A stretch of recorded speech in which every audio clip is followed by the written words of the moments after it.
Minnesota Vikings fans. You are listening to the Purple People Podcast afternoon episode. So that means Adam and I are both tired because we are ancient and it is our nap time. That's true. I would definitely be taking a nap otherwise. Yeah, it's my day off work, and this is usually the time I lay down for a bit too. I'm like, But there hasn't really been a ton of Minnesota Vikings news lately. But we figured we'd hop on just so we can discuss what's on you guys' minds, what's on our minds, and all that kind of stuff. So why not, right? I'm excited. And like you said, while there's not a lot of Vikings news, boy, there's been some big NFL stories that have broke over the past 48 And it could have some impact on the Vikings, too. I mean, it's just the way it works. Sometimes other teams can make transactions, and it can directly influence what happens in Minnesota. So who knows what'll happen? Yeah, we're seeing some high-profile quarterbacks on the move. Some other ones are sticking around. Drew Lock, Seattle Seahawk. Right. That's the big news right there. Yep, Drew Lock with the Seattle Seahawks. That's it. Nothing else happened. Nope. But yeah, I mean, all these trades happening. You got the weird Aaron Rodgers stuff happening, which I still don't know what's right with the Aaron Rodgers thing. Did they ever correct what Aaron Rodgers was talking about? Well, I don't quite know either, Adam. I know he said that he is going to stay in Green Bay, but he has not officially signed a contract yet. Right. I'm not going to read too far into that. I just think that he's a high-profile face of the franchise, two-time MVP, Super Bowl champion. Hey, the contract probably takes a little bit to negotiate on both sides to make it work. So I think my guess is that his agent probably said, "Yeah, that looks good. I'll run it by him," and maybe some journalist jumped the gun on publishing what it was going to be or something like that. So, correct. Because honestly, what was it? 4 years for Aaron Rodgers at $50 million a year? Yeah, something like that. Whew. Then their franchise taking Davante Adams. Oh man, that's gotta hurt a little bit. As a Vikings fan, I was actually kind of hoping that he would leave the division. Davante Adams he's good, so good. Yeah, would have been cool to see Aaron Rodgers trying to win games by throwing to Marquez Valdez-Scantling over and over and over. That'd have been something.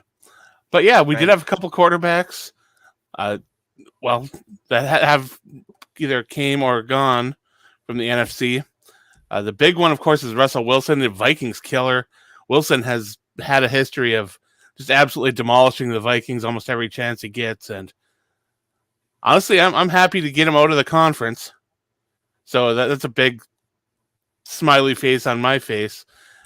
But it does leave a lot of confusion as to what the Seahawks' plans are, because they don't have a lot of options past what they have on the roster. I think Geno Smith's a free agent too. Yeah, I'm not 100% sure. It's interesting how one domino falls or stays in place in the case of Aaron Rodgers, because the rumors had been that Denver was all in on Rodgers. Of course, he stays in Green Bay, and so they shift and are able to make the trade for Russell Wilson. And that was a blockbuster. There's a lot of picks there for a person that's been not fantastic lately, but has a history of being able to win the big one. He does have that Super Bowl ring, but he was paired with a elite defense when he got that ring. And honestly, he's been outplayed the last couple seasons by Kirk Cousins. So I don't know. I mean, it's an interesting trade. I do like getting Wilson out of the division. And part of me is happy that Carson Wentz is back in the division. I am not a Wentz believer. I'm surprised the Colts got anything for him, to be honest. And the fact the Colts were able to scrub I believe they got all that salary off their record and have like $70 million to spend now. So they could be big buyers in whatever's going on.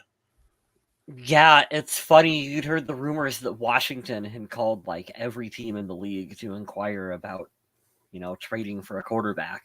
And Carson Wentz is the one that they ended up with.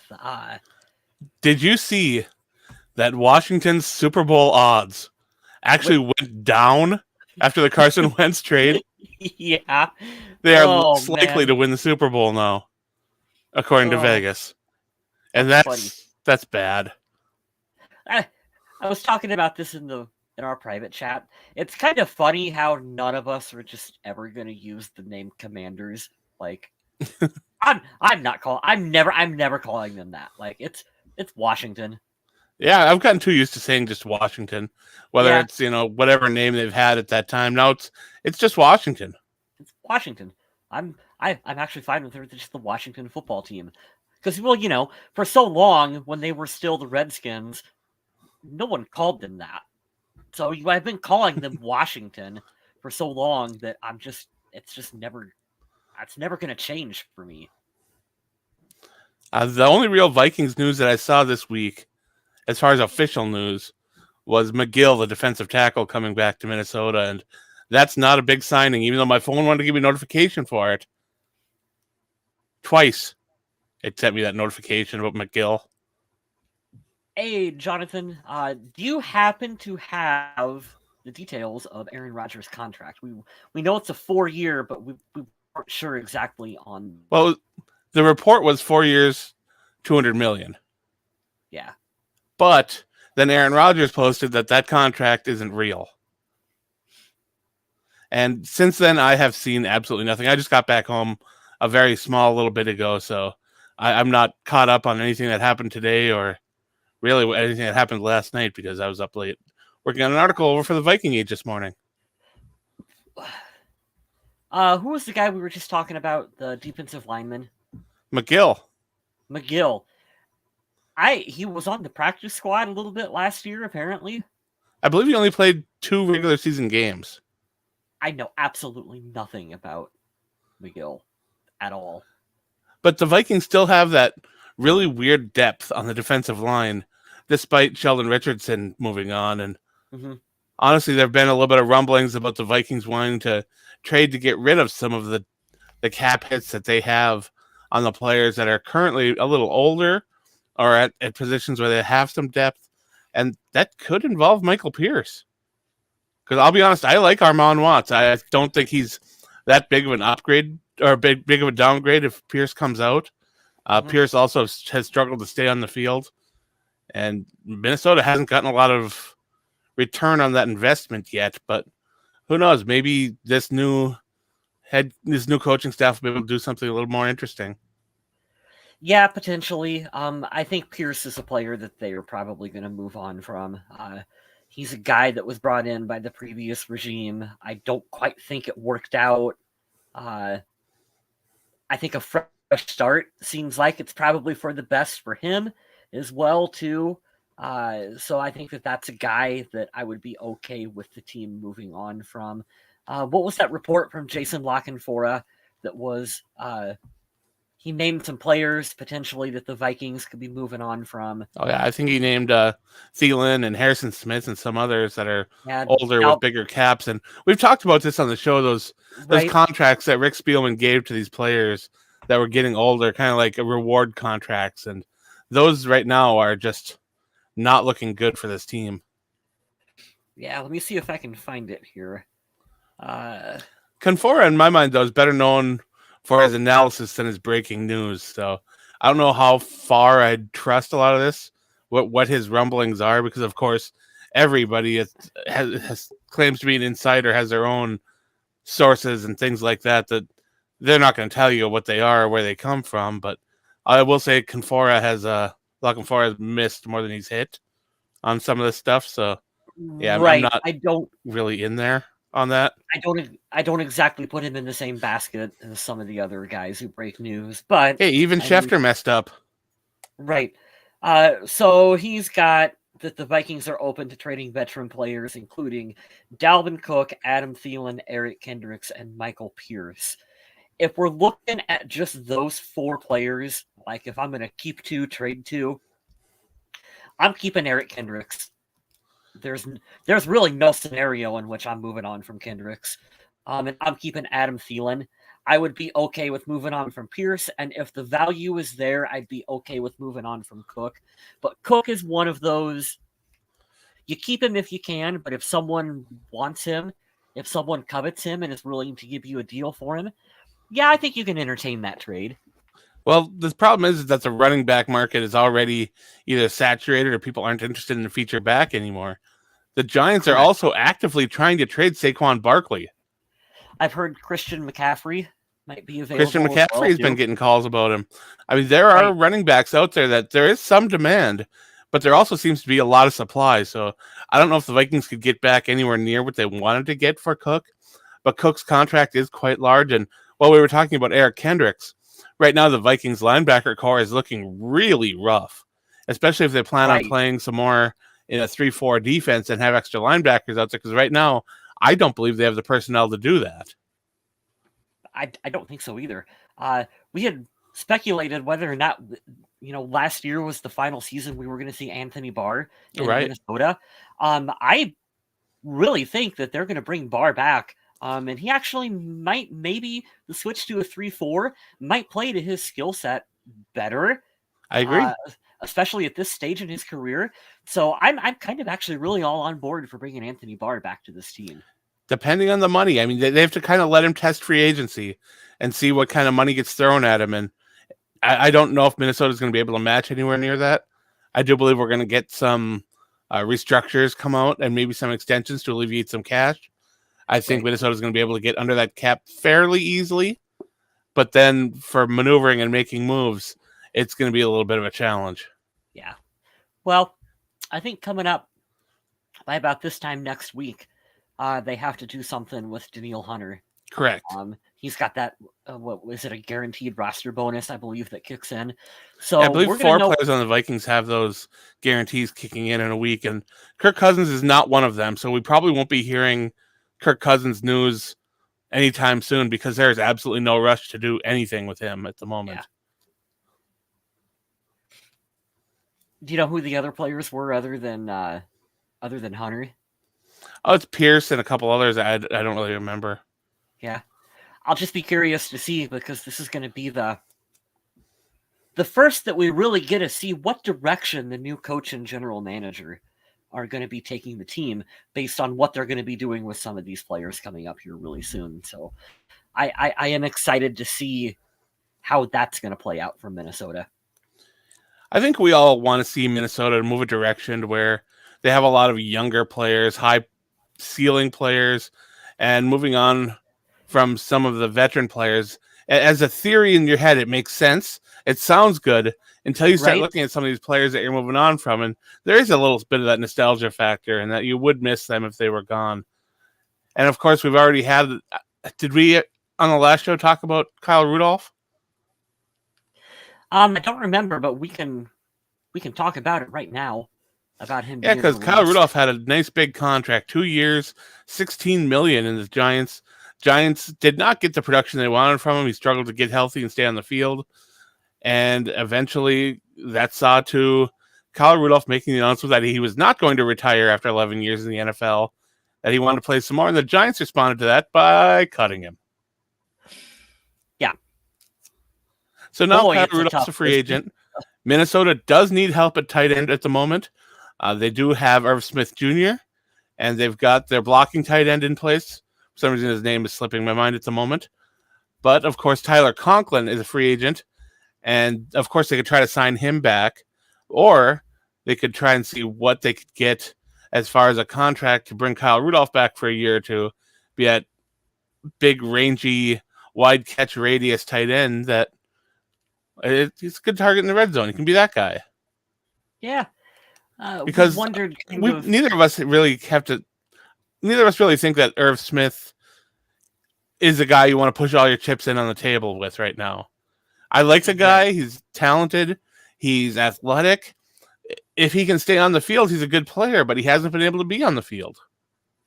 Yeah, the injury history is a concern with him because he's still this big question mark. Like, we know he's talented. We've heard he's talented from all the coaching staff. Oh, yes. That have worked with him, but we haven't seen enough of that to where I'm willing to go, hey, he's our tight end number 1 on this team. I almost wonder, is the new staff just going to move him flat out to wide receiver? I've been I'm interested to see what this new coaching staff's going to do with a lot of these players. Yeah, That kind of had their footing in previous regimes and now find themselves fighting for a job. For me, the biggest question mark is CJ Ham. I don't know. Not enough teams really use a fullback. And I don't know if the new Minnesota Vikings leadership is going to want to run with a fullback as much as I like Ham.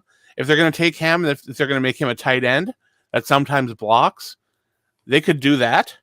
And that would solve some of the problems at tight end, as well as keep a blocker for the Vikings. But yeah, the way that this team's going to be evaluated is going to be so interesting because you got the smaller, speedier linebackers, you get the bigger thumper linebackers, and we're going to see specific roles for these players, especially based on the formation sometimes, and knowing what the Rams like to do as well, taking some of those players and disguising what their roles are going to be on a regular basis is going to keep opposing offenses guessing, and it could be really interesting what they do with some of these guys, and it's going to make the draft super interesting.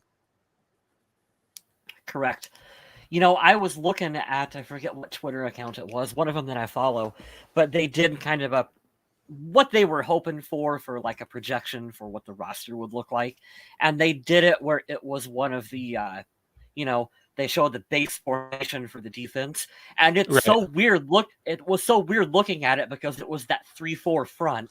Yeah. And as a Vikings fan, it's like that's going to take me a while to get used to looking at a 3-4 front as the base defense for this team. It just looks unusual to me. If the Vikings can keep Hunter and use him at 4-3, and then when they swap out to a 3-4, have him out at outside linebacker so he can continue to use that speed and athleticism, it's very interesting. There was a play last season where they had him at linebacker. Oh yes. And he absolutely lit up the quarterback on that play. So Hunter is, we've talked about how he's had some injury, history, and he's missed some games. But boy, he's still a player that I want to keep around in Minnesota because I don't care if it's 3-4, 4-3, or whatever hybrid defense you run. He's going to get after the quarterback and he's going to make plays for this team. That's the kind of player he is. He is a game changer when he's on the field. He can get to quarterbacks.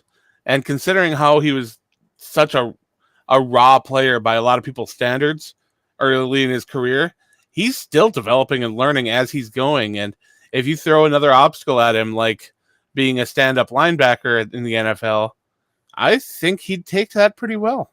He'll take that challenge.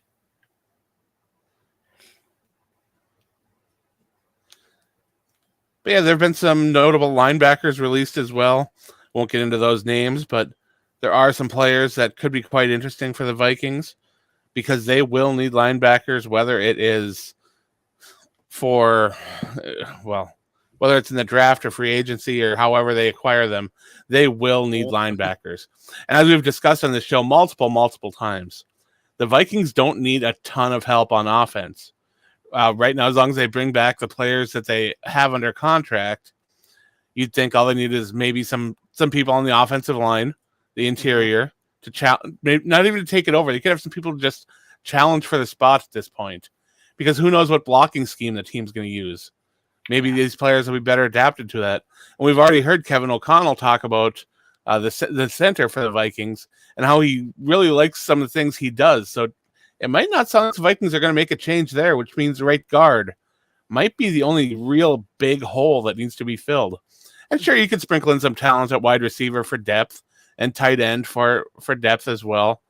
But otherwise, they're pretty set there. But defense, oh boy, that needs a ton of help. So if you're heading into this draft expecting a lot of really crazy stuff as far as offensive weapons for the Vikings, drafting another receiver or quarterback or something like that, I don't see it. But of course, as we've said also, if that talented player that you think is really good and can be a force for many, many years, if that player falls to your pick, you do take him. Yeah, that's my hope for this team, is that there's going to be less reaching for players and less, this guy has the he has the moldable intangibles that Rick Spielman loves so much. Oh, he hits your height, weight, speed.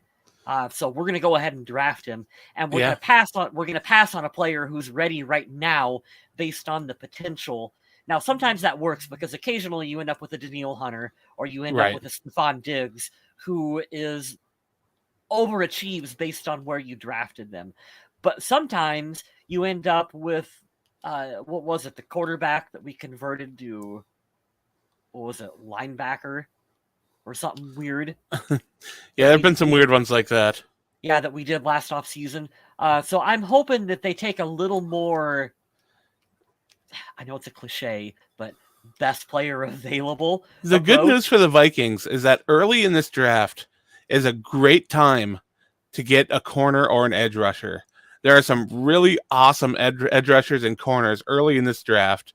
And if they sit there and kind of wait and see who comes off the board, because of course we've seen in previous drafts that there are going to be some offensive tackles taken early. There's going to be some quarterbacks that probably get moved up, even though they're not really worthy of the pick. They'll go. And then you'll be left with your choice of whatever's left as far as the best cornerback or defensive end, in my opinion. Or we'll just say edge rusher at this point.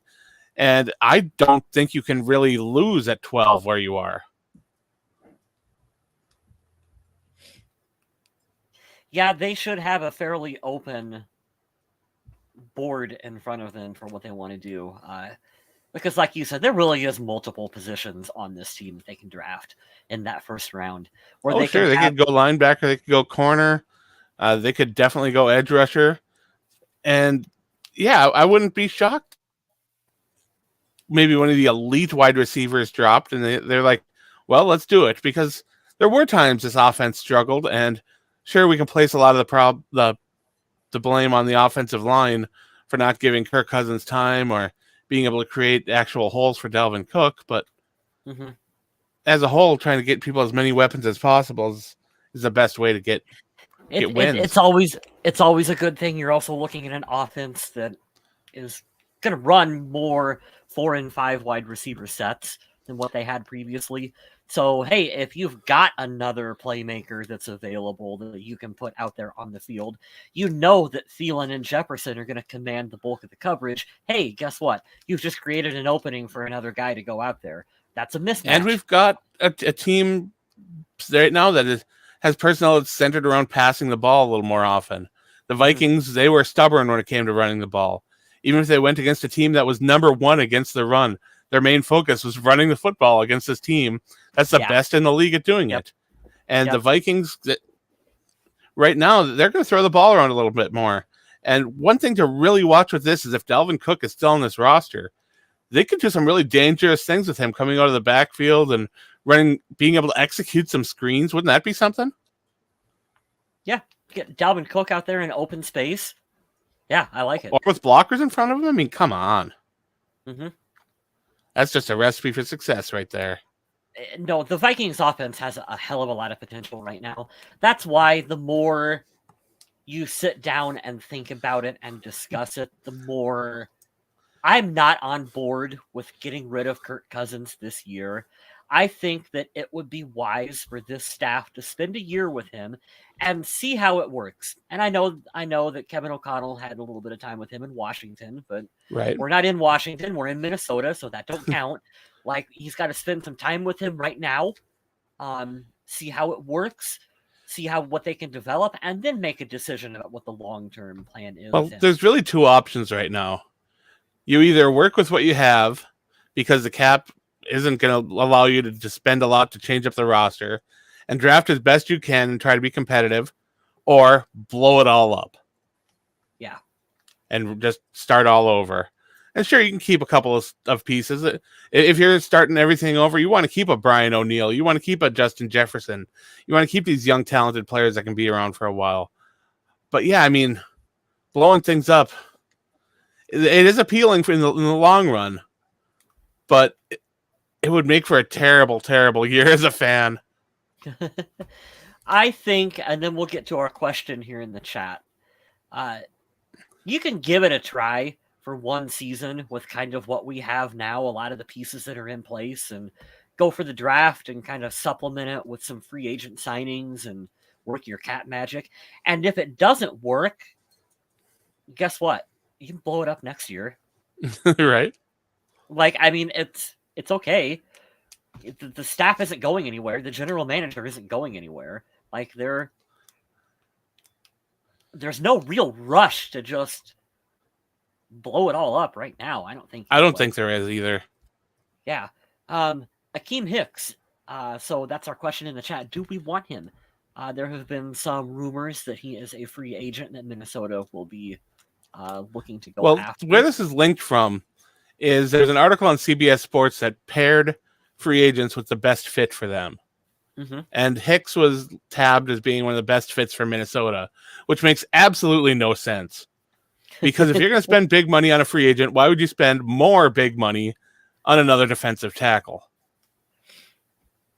Unless you're shipping out multiple defensive tackles to bring him in, I don't see the fit. Now, the way the question is worded, would I want Hicks? Absolutely. The guy's a monster. Yeah.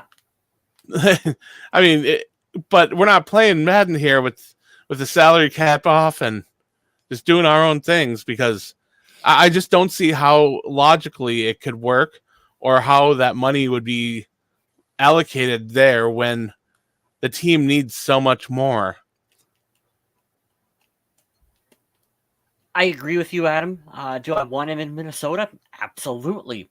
Absolutely, we need to get more pressure on the quarterback, because we seen when Hunter went down, boy, they struggled mightily last year to get that pressure. Well, I shouldn't say that, because they led the league in some stupid... And the Vikings did not stop the run well at all either. Yeah, but on defense, linebacker, which we've talked about, but boy, oh boy, that corner position right now for this team is absolutely barren. It's rough. Absolutely rough out there. Linebacker is rough. Yeah. I am hoping that Patrick Peterson is like, hey, I'll take a discount to come back to Minnesota because I like it here. If I have to choose between Patrick Peterson or Hicks, I'm taking Peterson based on the need. Yeah. And that's it's a shame to say, because I do think Hicks is the better player, but he isn't the one that would have the bigger effect on the team. So, I mean, as much as I would love Hicks to come to Minnesota, it just doesn't make sense to me. Mm-hmm. They're going to have to go after it. I think Patrick Peterson is a fairly easy layup that you can sign. We can get Patrick Peterson back, but they're going to have to go after another free agent corner. And there are quite a few out there in free agency, and some of them might not cost a lot. And honestly, filling up depth right now in competition would be a great point. We're probably going to see the Vikings take a corner in the first or second round, which has come to be par for the course for this franchise over the last decade and a half. So we're kind of used to that. Hey, maybe if we can develop one that sticks around long term. Right? When it doesn't hit the bricks first chance they get. Yeah. Oh, man, that's been brutal. But yeah, we thought we'd hop on, talk about some of these issues. There wasn't a lot to talk about, even though we had some pressers and the one transaction and some of that other NFL news going on. But yeah, other than that, not much happening. So we thought we'd keep this a shorter show, go about a half an hour. That's where we're at right now. So I think we should call this a short show. What do you think? Yeah, I think that works for me. Like you said, not a lot going on this week. We're getting closer to the draft. Once we get down, maybe a week or so out, maybe we'll do a little bit more intense kind of mock draft for who we want. And we got those roster bonuses converting to guaranteed money coming up. So next show, we'll probably have quite a bit to talk about when it comes to that. But for now, there really ain't much. really think we're going to be talking about Daniil Hunter this time next week. Oh, yeah, whatever they do with him, we'll be talking about him, because it's going to make it a big impact on this team. He's a great player when healthy, and if he can stick around and play well, that's great. If they end up having to deal him, that's another thing too. But we should know within a week. Hey, real quick, one more thing we chatted about this last night.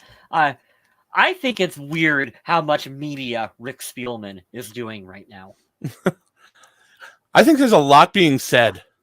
Yeah, that both Rick Spielman and Mike Zimmer aren't already on a team doing something.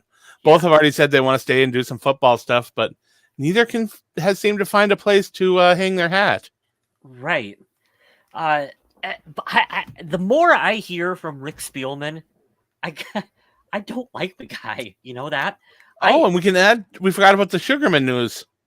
Oh yeah, that's right. They got rid of Eric Sugarman too, And then stuff started coming up about him being kind of a jerk to players as well. So yeah, I don't know. A lot of this stuff that's been coming out about this last coaching staff and GM and everything, it really makes it sound like that whole situation there was very toxic. And the more I hear about it, the more I kind of understand what Stefon Diggs was talking about. Yeah, that's a good dot to connect right there too. I didn't think about that, but yeah, you're right, Adam.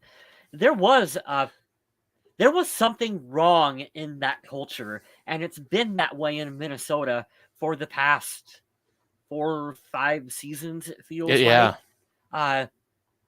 They needed this kind of reset that's went on behind the scenes. The change was absolutely necessary.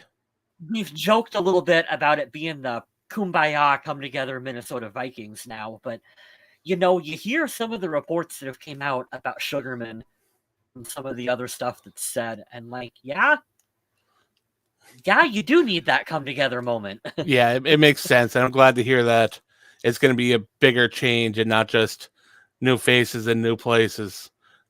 Right. And I like the sound of that. But we're going to call this a show. Go check out over Kyle West's stuff is pinned on our Facebook page. You can click the link. You can check out a bunch of his artwork. Go make some purchases. You can check out my work over on the Viking Age, Twitch, Twitter, MN Viking Zombie. Check all that out. And on behalf of Kyle... New Walking Dead show coming soon, right? Oh, 3 of them coming. Jeez, 3 of them? Yeah, they got the Carol and Daryl spinoff is coming. The Negan and Maggie spinoff. And then we have Tales of the Walking Dead, which is short little one-offs, which is going to be great. All kinds of Walking Dead stuff coming, Adam. But season 11 is coming to a close, and I don't know how to feel about Fear the Walking Dead because when they set off that nuke, it made everything a lot less interesting, in my opinion. A little too real world right now, too.